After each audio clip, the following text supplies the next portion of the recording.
welcome to Build Series Sydney. I'm Kate Peck, and today we have the up-and-coming and very talented Michael Sheasby. Round of applause! Thank you. Michael, Thank you. welcome. You didn't have far to come today. No, I didn't. Just down and around the corner. You're living in Sydney? Yeah, just Maroubra, North Headland and Maroubra. I spent a lot of time out there just watching the whales. Good time of year. The Nightingale. This is very exciting because you are up for an AACTA, Best Supporting Actor, in a couple of days, next week. Wednesday. Monday and Wednesday. Yeah, that's massive. How are you feeling about that? Well, Damon Herriman, Marco Polo'd me at like 7 o'clock in the morning. He said, "Hey man, we both got nominated," and I just cried really hard for about 10 minutes. Oh, really? Oh, yeah. I think round of applause for that. Thank you. Thanks. I cried clapping, and then I found out, who else was there, and Ben Mendelsohn and Joel Edgerton and Damon Herriman, like. Those are the guys that I've looked up to for about 10 years. And obviously I worked with Damon on Nightingale, so that was like a dream come true. But it just means so much. And I've been sitting here like, because I feel like it shouldn't, it's acting and it's subjective and the whole kind of awards thing. And I'm watching myself just bawl my eyes out. I'm like, no, this means so much to me. I'm like, why? Like I for me personally, I get so much proof every week. Like I've graduated NIDA maybe 2010, so 9 years ago, and since then, it's like the normal thing for me has been getting rejected at least once a week for the last 9 years, and it's like how many times have you guys gone for a job interview? And as an actor for myself, I just there's so much proof out there that's like, oh look, maybe throw in the towel kind of thing. And so when something like this happens, I've found it to be a really beautiful kind of objective reference point of like, okay, I understand that I think 2 weeks after I was doing an audition, I was like, oh, that felt a bit shit. And just that difference between like, okay, I just need to acknowledge like it feels shit, but it's okay. Like I'm on track. I'm just keep going. It feels like a bit of a tipping point. It honestly does. Yeah. I feel like the last 4 years especially have been really big for me. Just in kind of changing the way I operate, and it's been a really lovely kind of full circle of like, all right, just keep going. Congratulations, that's massive. That's huge. Thank you. And the show was in the official selection for the film festival. We were Venice and Sundance. Okay, yeah, great. Yeah, did you go to any of them? I did. I went to both. Venice, great, how fun! Oh my god, yeah. Venice was just extraordinary. Just like the people, the other actors, the directors. Like, what was the highlight? Well, Venice was I hadn't seen it. Wow! And so okay. we all kind of we got dressed up and it's all kind of very fun. And then we sit down and there's like 1,000-person theater. And we all watched it for the first time, and again, we just cried really hard for about 10 minutes afterwards.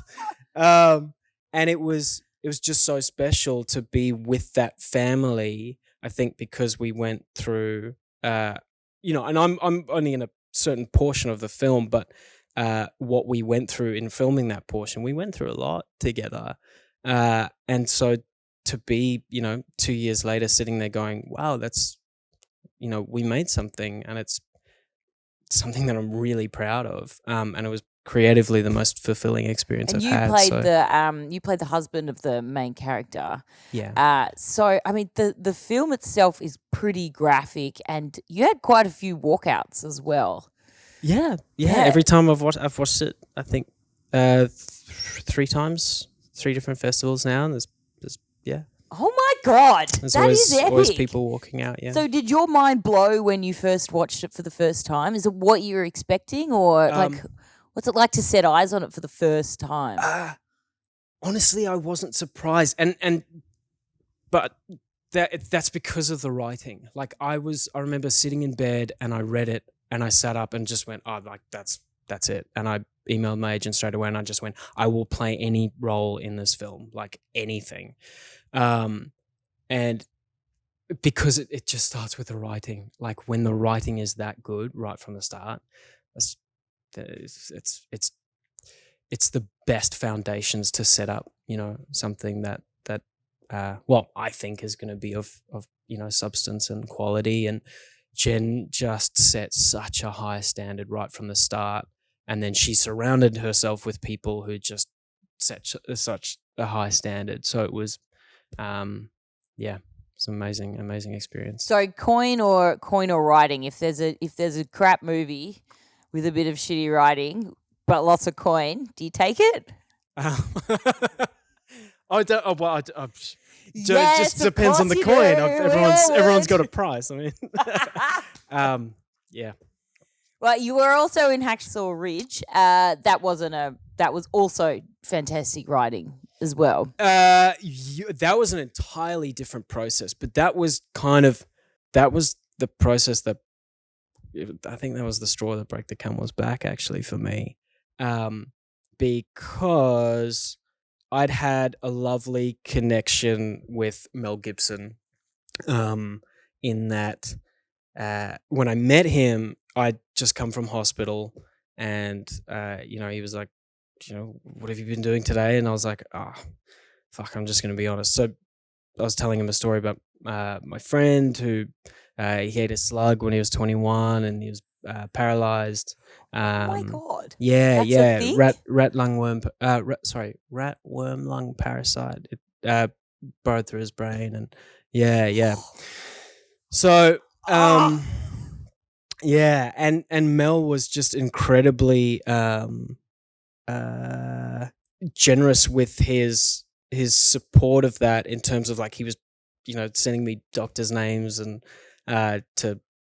because there was just kind of, it had got to the point where nothing was really improving for Sammy. So and just Mel did a whole bunch of lovely stuff, and then he acknowledged from the start, look, there's kind of the main 13 guys, and we'll get you in there, but in terms of what's written on the page, Mel just doesn't work like that. Even at the cast party, he said the most beautiful thing. He was like, I don't know what we've made, but I know it's got a great heart. And I know that if it's got a great heart, then we'll be able to make something from it. And that was kind of the process. It was very like, this pure, just that's working, this isn't working. And there was so much cut out, especially in that, that first kind of chunk where all the we had all the like the army camp stuff. And I realized very quickly, like, okay, I'm not really gonna be in this. But it was so glorious to watch Andrew Garfield do his thing, because we'd had similar process of acting, and he was working with Sandra Seacat, and I was working with Elizabeth Kemp at the time, and I was watching him, and I was like, hang on, like, I know how to act. Like, I've worked on this since I was 14, but Andrew's just doing it. Like, in the moment of pressure, he's just committing to it. And I realized, like, I'd just come off the back of my dream come true experience leading, at the Sydney Opera House playing Henry V. And it was just the worst experience of my life, because I just realized, oh shit, I don't actually know how to deal with pressure.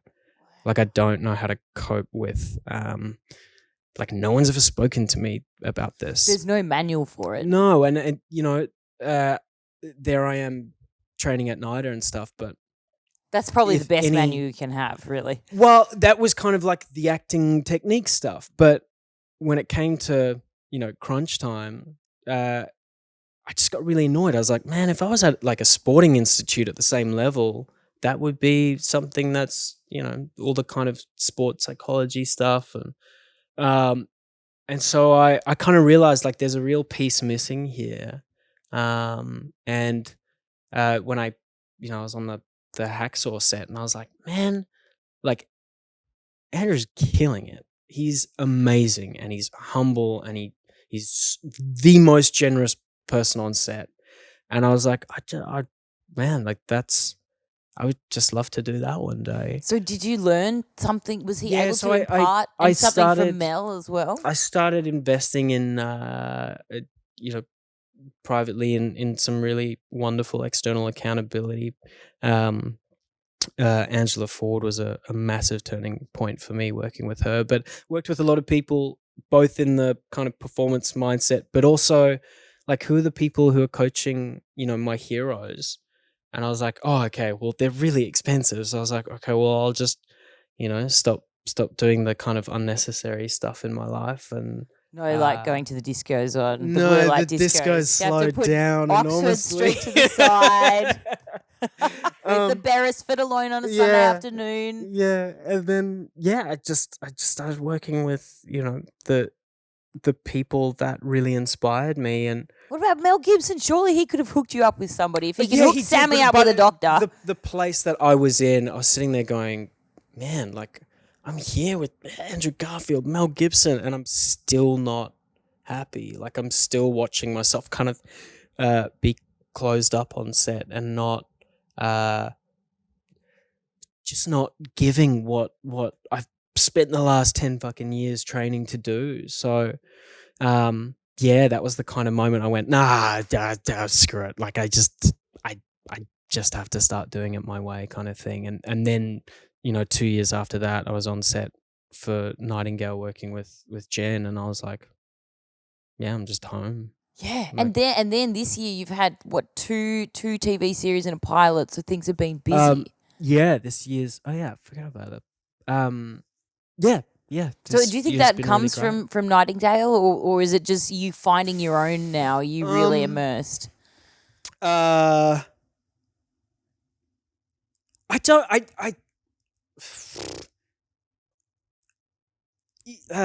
might sound nuts, but like, that experience is in the body. And I just feel like that, I just feel like I'm carrying that whole Nightingale experience. I think because it just meant so much to me, I just feel like it has kind of changed things. Yeah. So you are a better actor, not necessarily a better person. I'm sure you're always a great person. I think I've just really started to enjoy kind of just rocking up and giving what I actually want to give, rather than going, oh, I could if I just kind of tried harder. Or so you sound unbelievably passionate, and I know that a lot of characters, they go to all kinds of lengths for all kind of actors go to all kinds of lengths for their characters. How far do you think that you would go? I feel like you go all the way. No, How far have you gone? What does that mean? Well, what kind of roles have you had that have really challenged you and they've really put you out of your comfort zone, and you've had to get into the character and go and, I don't know, work in a strip club, or like go to a war, go to an army camp, or I am all for every actor's got to find their own way. Like, I am, if they turn the camera around and it's on the other person, and before they want to do a take, it's really helpful if they do cartwheels or sit upside down. Like, I will be there for them. I'm like, I will do whatever you need me to do so that you can get where you need to get. I think there was a big flick for me of like, oh, it's just kind of maths. It's like, I just got to do what I need to do in order to get where I need to get so that I can give what I need to give. Like, it's just maths. And then the kind of judgment stopped of like, oh, like, look what that actor's doing is, big kind of weirdo before a take. Then it was like, oh man, like, everyone's got to, do their own stuff. I'm totally just avoiding your question, by the way. Like, I don't want to talk about. So have you been a politician in your past life? Is that where we're going? No, that's all right. If you're not quite sure how far you would go, what did life look like before you knew that acting was going to be your thing? Like, and what was the first the first TV show that had you hooked? I don't know. I think like I was just so fortunate coming out of high school. I had such a beautiful drama teacher, and then I got straight into NIDA, and it was just kind of like, oh, this is really cool, and like, you know, maybe I'll take it seriously, but it was all kind of just, there was no dirt yet. Like I hadn't experienced the kind of failure and the moments of The ups and downs. And just the real kind of journey, the real kind of experience of what it is. So like I still honestly by like 25 I was like, I don't know. I mean, I know that growing up in South Africa as a kid, like I'd just come home and I would make fire in the backyard and I would just dress up as a character, and like sometimes I'd change characters like 2 or 3 times a day, or like whatever. If I was like a ninja that day, then like I was a ninja that day. So it was just like a game. It was just really fun. And then when, you know, all the kind of drama school, I just started really going like, oh, it's got to be this kind of serious thing. So again, I think Nightingale was such a turning point because it was like, I can do it my way and it can be fun and I get to contribute to something that's like, I genuinely believe I'll look back at the Nightingale in many decades. And do you know where you want to be? Do you know that role that you want? Like, what's the ultimate kind of gig? I just want to work with the best people. Like, who's the best person? It's so funny. Like in Australia, because I look at Damon Herriman and Ben Mendelsohn and Joel Edgerton. I'm like, I want to be working with those guys. That's the caliber that the caliber of honesty and generosity that I'm like, I just want that to be my home. So I just want to work on great writing. I want to work with great people, great directors. And I think more about the things in my life that aren't acting, but that have like a massive influence. Like grew up in South Africa, so I spent a lot of time out in nature, and like Buck Brannaman, the way he's a horse whisperer, the way he works with animals, or I'm a massive jiu-jitsu and MMA fan. It all pieces together. It's all that other stuff that I feel like, it's when I'm really like fulfilled and living my life that it starts to infiltrate the work. Because I know when I'm living, you know, really honestly in the other 23 hours, then in that 24th hour when I'm actually acting, then it just kind of bleeds. And what about really social media? Because I don't see you on that much social media. No. How do you think that and it's quite common for actors as well. They're not on that much social media. Why is really? that? Yeah, I would say the complete opposite. I feel like because you know I got off it.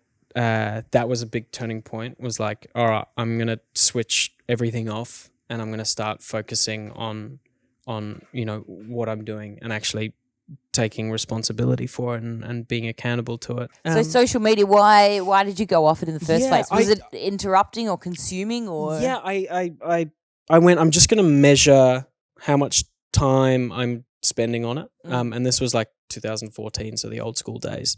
And I kind of Yeah. And I wrote down like just how much time I was spending on it. And I was like, man, I'm spending so many hours of my week just focusing on you know what other people are doing. And I kind of just wanted to cut off and went it's you know, I think social media is great and stuff, but for me, I don't have the discipline. I'm way too easily influenced. I don't have the discipline to go, I'll just turn it off. Like if my friend has Instagram, I'll go, what?